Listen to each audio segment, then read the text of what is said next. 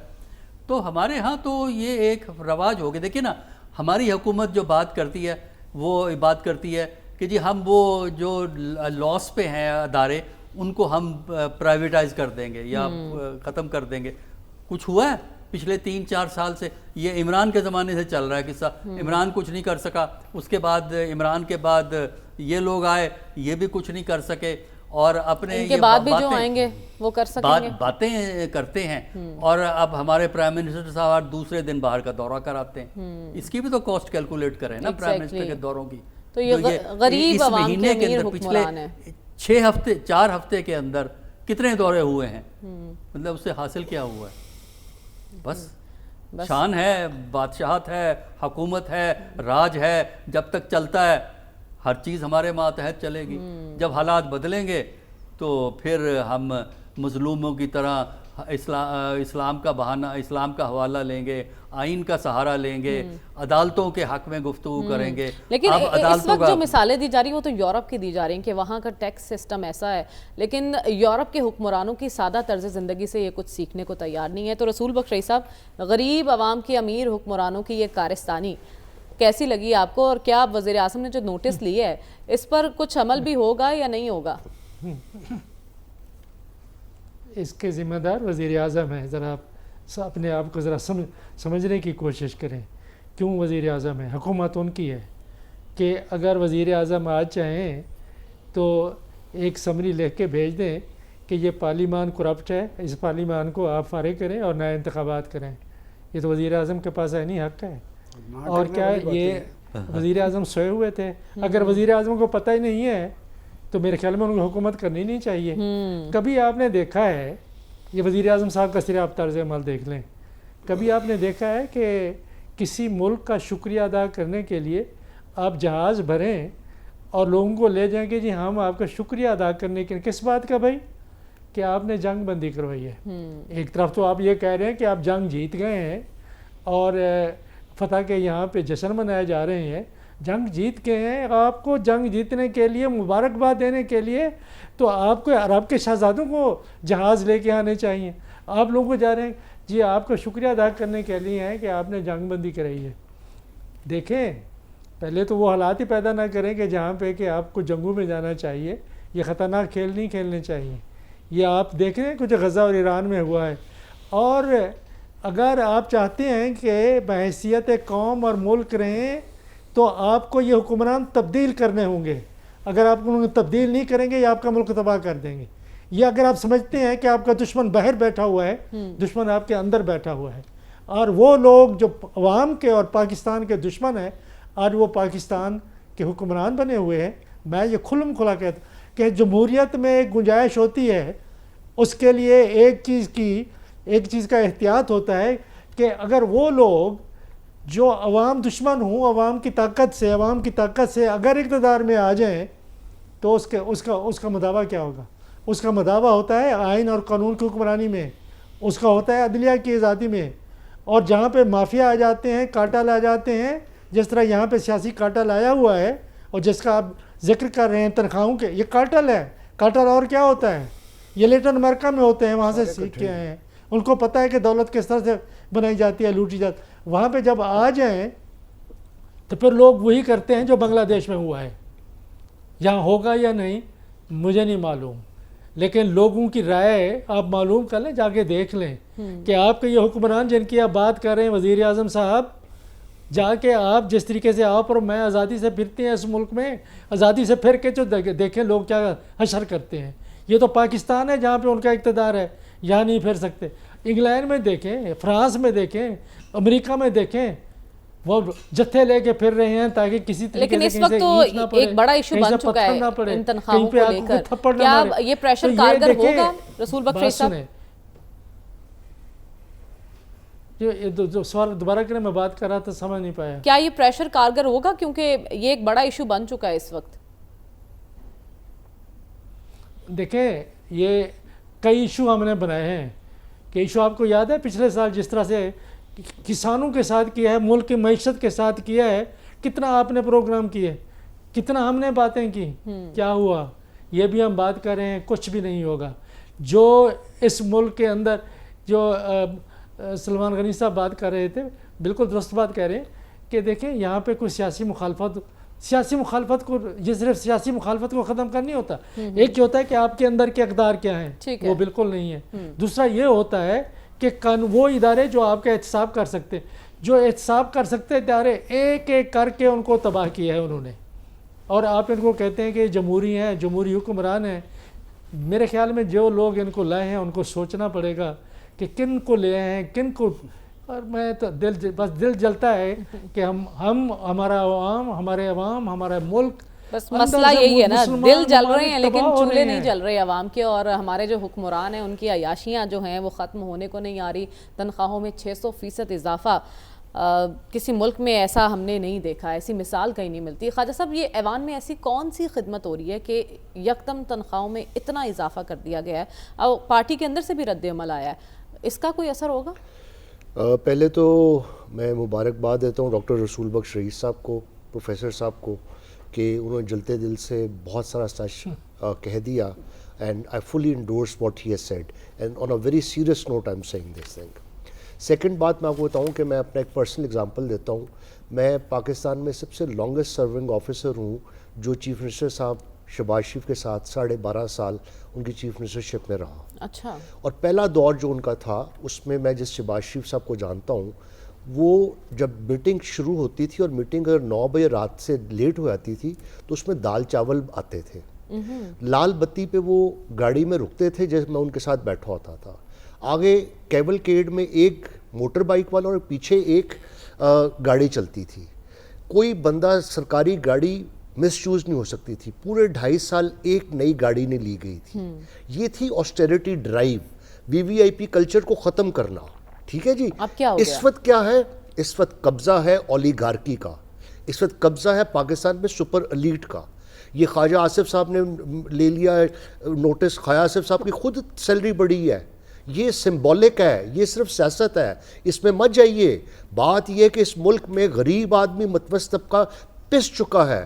آپ یہ دیکھیے کہ چیف منسٹر صاحبہ جو ہیں پنجاب کی، ان کے فنکشنز ہوتے ہیں 1 کروڑ روپے سے زیادہ ایک فنکشن پہ لگتا ہے. شہباز شریف 97-99 والے شہباز شریف کے فنکشن میں ایک کرسی نہیں بچھائی جا سکتی تھی، لال کرسی، ایک لال کارپٹ نہیں بچھایا جا سکتا تھا. وہ کہتے تھے میں آپ کو خواجہ صاحب سسپینڈ کر دوں گا. یہ تھی انفورسمنٹ اور یہ تھا VIP کلچر اور اس کے ہم مداح تھے. آج وہ نظر نہیں آتا. آج وہ نظر آتا ہے کہ پرائم منسٹر کے فنکشنز بھی اتنے شاہانہ ہو رہے ہوتے ہیں. آپ یہ دیکھیں فائنانس منسٹر نے جواب کیا دیا. انہوں نے 0.5% سپر ٹیکس ختم کیے، 0.5% کمپنیز پہ. اور جب ان کو کہا کہ جی یہ منیمم ویج بڑھا دیں تو انہوں نے کہا جی وہ جو بڑے بڑے تاجر آئے ہیں وہ نہیں مانتے. تو یہ اولیگارکی ہے کہ نہیں؟ یہ غریبوں کا ملک نہیں ہے، یہ امیروں کی ریاست ہے. امیروں کی ریاست کا قبضہ ہے. اور اس وقت اسٹیبلشمنٹ کو سمجھنا چاہیے کہ اگر عوام کی بات کرنی ہے تو ان کو عوام کے نمائندے لانے پڑیں گے. یہ عمرہ سے جان چھڑائیں. آپ کیسے چھڑانی ہے مجھے نہیں پتا. ٹرو الیکشن ہوگا، فیئر الیکشن ہوگا، ٹرانسپیرنٹ الیکشن ہوگا تو یہ سب عمرہ جو ہے یہ سب چلے جائیں گے چاہے کسی بھی پارٹی کو. بہت آگے چلے گئے ہیں، ابھی ہم ذرا تھوڑا پیچھے ہی رہتے ہیں. جی. اس وقت جو نوٹس لیا وزیر اعظم صاحب نے، جن شہباز شریف صاحب کو آپ جانتے تھے، وہ نوٹس لیتے تو اس پر فوری کیا ایکشن ہوتا، اور ابھی جو انہوں نے نوٹس لیا اس پر کیا ایکشن ہوتا؟ دیکھیں اگر وہ والے شہباز شریف صاحب ہوتے تو یہ کسی کی ہمت ہی نہ ہوتی. یہ ایک سپیکر کی جو ہے نا تنخواہ کو ریورس کرنے کا کام نہیں ہے. میں آپ کو بتاؤں، آپ دیکھیں یہ کہتے ہیں وہ ایک جملہ کہہ رہے ہیں